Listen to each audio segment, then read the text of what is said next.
चलो चलो।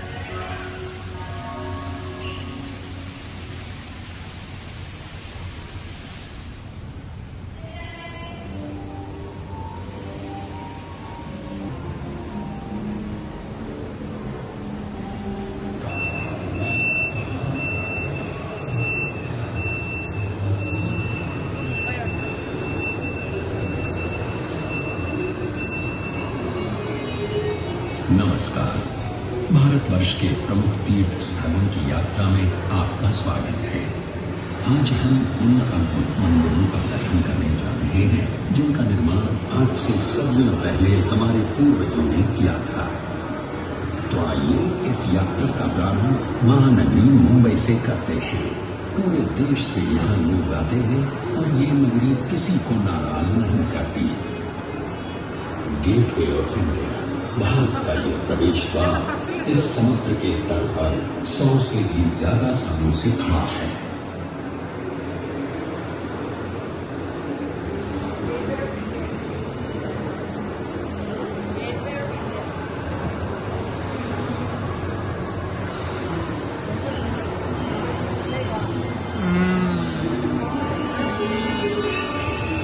यहाँ के जो प्रमुख मंदिर हैं उनमें से एक है श्री गणेश जी का श्री सिद्धिविनायक मंदिर। तो पहले दर्शन करते हैं श्री गणेश जी के और दर्शन करने के साथ ही साथ ले लेते हैं गणपति बप्पा का आशीर्वाद भी। इस मंदिर का निर्माण श्रीमती देवबाई पाटिल ने 16 नवंबर सन 1801 में करवाया था। ये मंदिर और ये देवता यहाँ आने वाले किसी भी श्रद्धालु को निराश नहीं करते और सबकी मनोकामना पूरी करते हैं।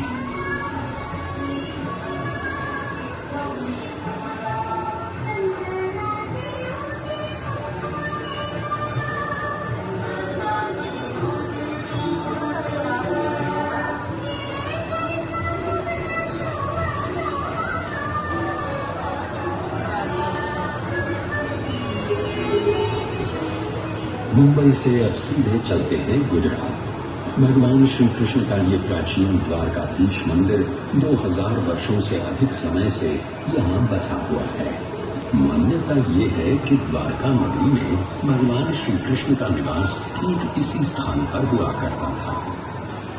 गोमती नदी के किनारे बसे इस मंदिर के 2 द्वार हैं, मोक्ष द्वार और स्वर्ग द्वार। 4 धामों में से एक है ये द्वारकाधीश मंदिर। हर साल यहाँ कृष्ण जन्म का उत्सव बड़े धूमधाम से मनाया जाता है।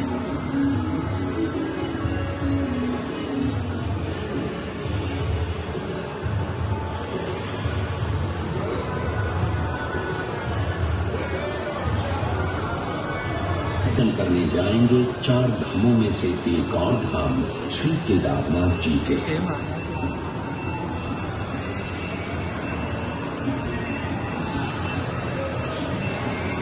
ఆరాధిస్తున్నారు చూసావా? केदारनाथ शिव जी का मंदिर है। इसे खुद पांडवों ने बसाया था ऐसा माना जाता है। आज का जो मंदिर है उसकी रचना 1200 साल पुरानी है। इस मंदिर के द्वार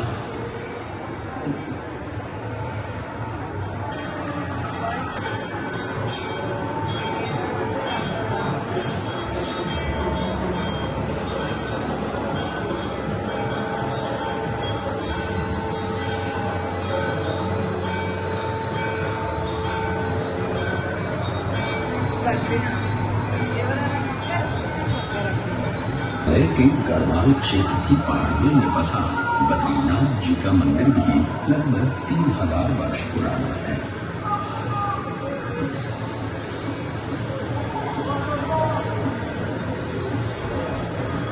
भगवान विष्णु के इस मंदिर का उल्लेख महाभारत, भागवत पुराण, पद्म पुराण इन सभी ग्रंथों में पाया जाता है।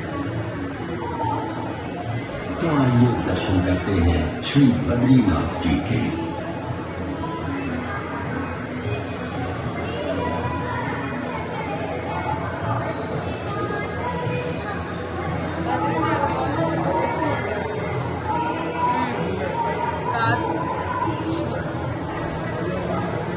खानदारपुर सदियों से लाखों करोड़ों लोग आषाढ़ी एकादशी का दिन भगवान बुद्ध के दर्शन के लिए महाराष्ट्र के पंढरपुर पहुंचते हैं। भगवान बुद्ध की इस वारी को कौन नहीं जानता।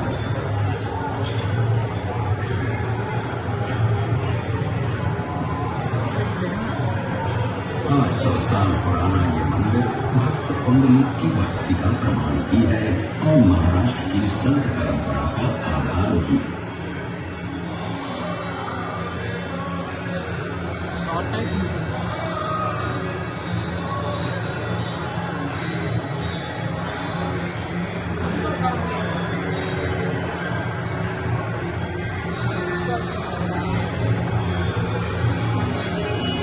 महाराष्ट्र से 80 लोग चलते हैं जिंदा दिल पंजाब के स्वर्ण मंदिर में।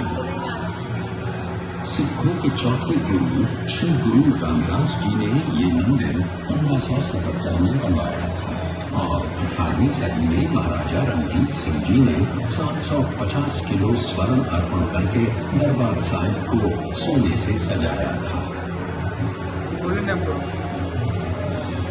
ये अकाल तख्त है और ये है गुरु ग्रंथ साहिब। वाहे गुरु जी का खालसा, वाहे गुरु जी दी फतेह, जो बोले सो निहाल, सत श्री अकाल।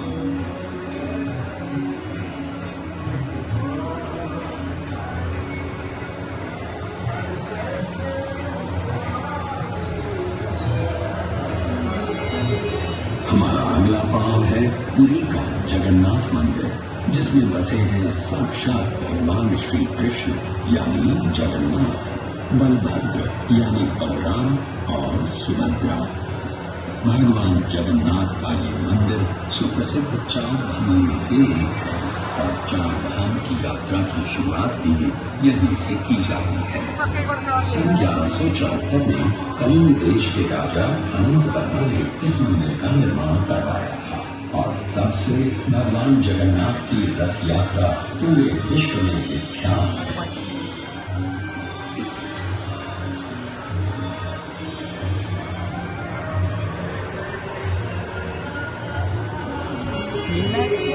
अब चलते हैं दक्षिण भारत के मीनाक्षी मंदिर की ओर।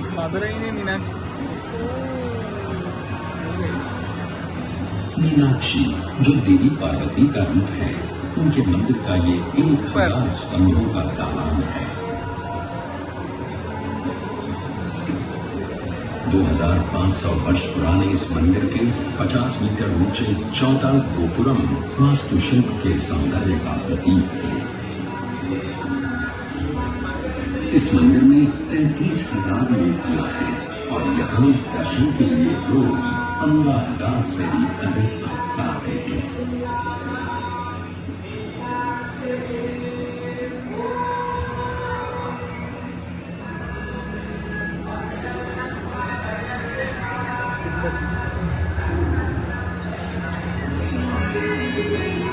आंध्र प्रदेश के चित्तूर की ये पहाड़ियां हमें पहुंचाएंगी भारत के सबसे प्रसिद्ध मंदिर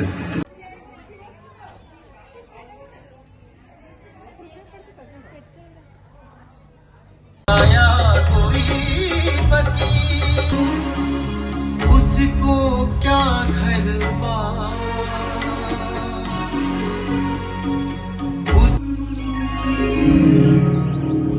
कहा था इतने दिन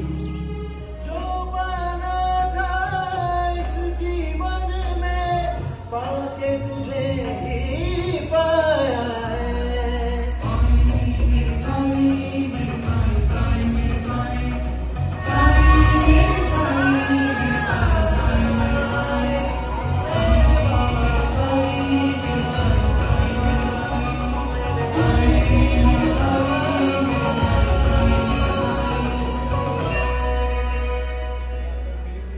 जब भी यह कोई सच्चे मन से आता है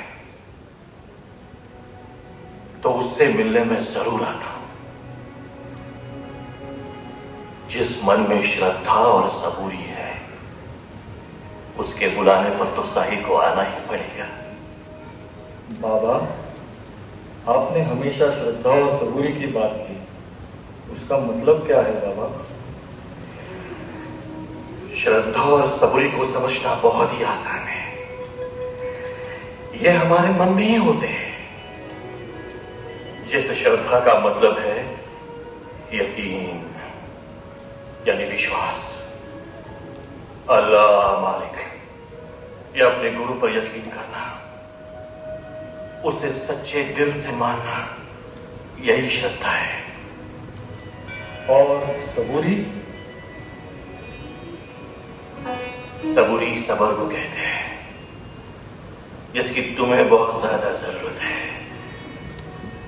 थोड़ा सबर करो, क्योंकि सबर करने वाले को उसकी मेहनत का फल जरूर मिलता है, क्योंकि वो सबका मालिक है। किसके दिल में क्या है वो सब जानता है। इसलिए हमेशा अच्छे काम करो। भूखे को खाना दो, प्यासे को पानी दो, गरीब को सहारा दो, क्योंकि वो ऐसे नेक कामों को अपनी खुद की 100 बार की इबादत से भी बहुत ज्यादा बड़ा मानता है। अगर तुम ऐसा करते हो, क्योंकि मैं नहीं चाहता